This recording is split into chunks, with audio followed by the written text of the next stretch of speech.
Bonjour et bienvenue dans cette vidéo dans laquelle on va parler et on va répondre à une question que beaucoup d'investisseurs se posent. Combien rapporte réellement la location type Airbnb, la location courte durée? Alors si vous vous posez cette question, c'est certainement que vous voulez donc gonfler votre rentabilité par rapport à la location classique. Et quand on parle de location classique, donc la location longue durée, il faut savoir que la rentabilité moyenne est aux alentours des 6% en France, sachant que vous avez des villes comme Saint-Etienne qui montent à 10% et d'autres comme Paris qui sont à peine aux 3%. Donc voilà, la location courte durée, grosso modo, va vous permettre de gonfler votre rentabilité, ça c'est certain si vous faites bien les choses, attention. Mais alors, comment on la calcule? Et oui, tout est affaire de calcul parce que vous voyez que entre Saint-Etienne en location classique à 10% de rentabilité et Paris à 3%, vous avez un éventail des possibles qui diffère tellement d'une ville à l'autre que finalement ça va dépendre vraiment de votre secteur pour assurer votre rentabilité et pour la calculer.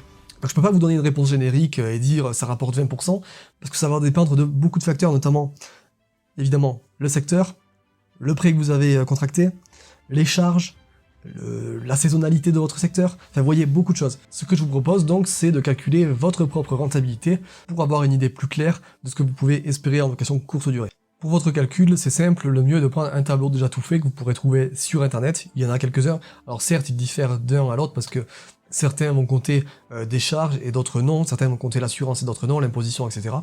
Donc voilà, c'est à vous de voir quelle méthode vous préférez de calcul, mais voilà, c'est une bonne base de travail déjà pour calculer sa rentabilité. Donc ce que vous allez faire, c'est que vous allez prendre tout simplement sur un mois donné le prix moyen qui s'effectue sur votre secteur, donc bien sûr sur un mois donné, je dis, parce qu'il y a la saisonnalité, donc si vous prenez le mois de juillet par exemple, il y a de fortes chances que le tarif soit plus élevé en moyenne que sur le mois de novembre. Donc vous faites ça, vous prenez le tarif moyen, vous estimez à peu près le taux de remplissage, donc admettons que vous faites bien les choses, vous remplissez à 80%, 80% sur un mois de 30 jours, ça va vous faire à peu près 25 jours, je crois. Donc comme ça, vous pouvez calculer. Admettons, vous avez 80 € de tarif moyen, 80 € x 20, 25 jours.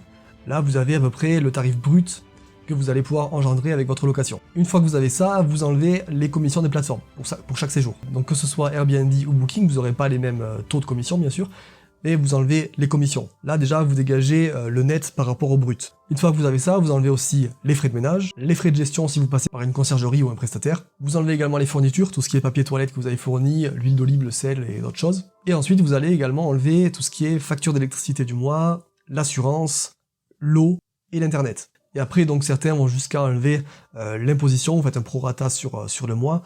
Pareil pour les cotisations sociales, pour la taxe foncière et pour votre comptabilité. Voilà, vous ramenez tout ça en mois, vous enlevez, et une fois que vous aurez enlevé tout ça, par rapport à ce que vous avez engendré sur le mois, là oui, vous aurez votre total net, totalement net, donc net d'impôt, et vous pourrez à peu près estimer votre rentabilité. Pour aller plus loin, vous pouvez aussi enlever votre mensualité de prêt. Ça, je vous l'ai pas dit parce que certains achètent cash, d'autres non, mais voilà, si vous achetez à crédit, évidemment, enlevez votre mensualité de prêt, comme ça vous avez votre rentabilité vraiment net. J'en profite pour vous dire que ce que je viens de vous donner là comme information, c'est un tableau donc qui est déjà préparé et que vous trouvez dans ma formation Ultimate LCD, que vous pourrez trouver d'ailleurs en description, petite pub placée comme ça. Et voilà, vous avez le tableau pré-rempli avec les formules de calcul et vous n'avez plus qu'à remplir les montants que vous avez enregistrés sur le mois, et ensuite tout se fait tout seul. Alors à savoir que la rentabilité en location courte durée, ce n'est pas qu'une affaire d'un mois. Lorsque vous faites de la location longue durée, vous avez votre rentabilité sur un mois donné, vous n'avez qu'à la copier-coller sur les 11 autres mois de l'année, et vous avez votre rentabilité annuelle. Bon, en location courte durée, évidemment, c'est beaucoup plus variable. Vous avez la saisonnalité qui joue énormément, c'est-à-dire que vous pouvez faire au mois d'août 3000 € et au mois de novembre 500 €, vous voyez.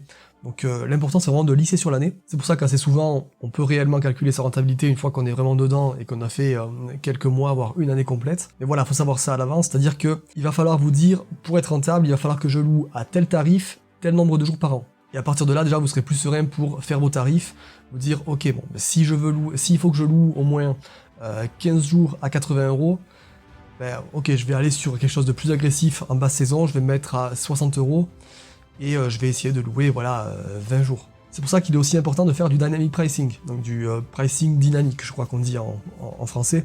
C'est-à-dire que vous allez tout simplement adapter vos prix à la demande. Il n'y a rien de plus simple. Vous avez des outils qui existent comme Price Labs et qui vous le font automatiquement. Et en gros, voilà, vous allez voir qu'au mois d'août, vous allez pouvoir maximiser vos tarifs, et au mois de novembre, au contraire, vous allez justement les restreindre.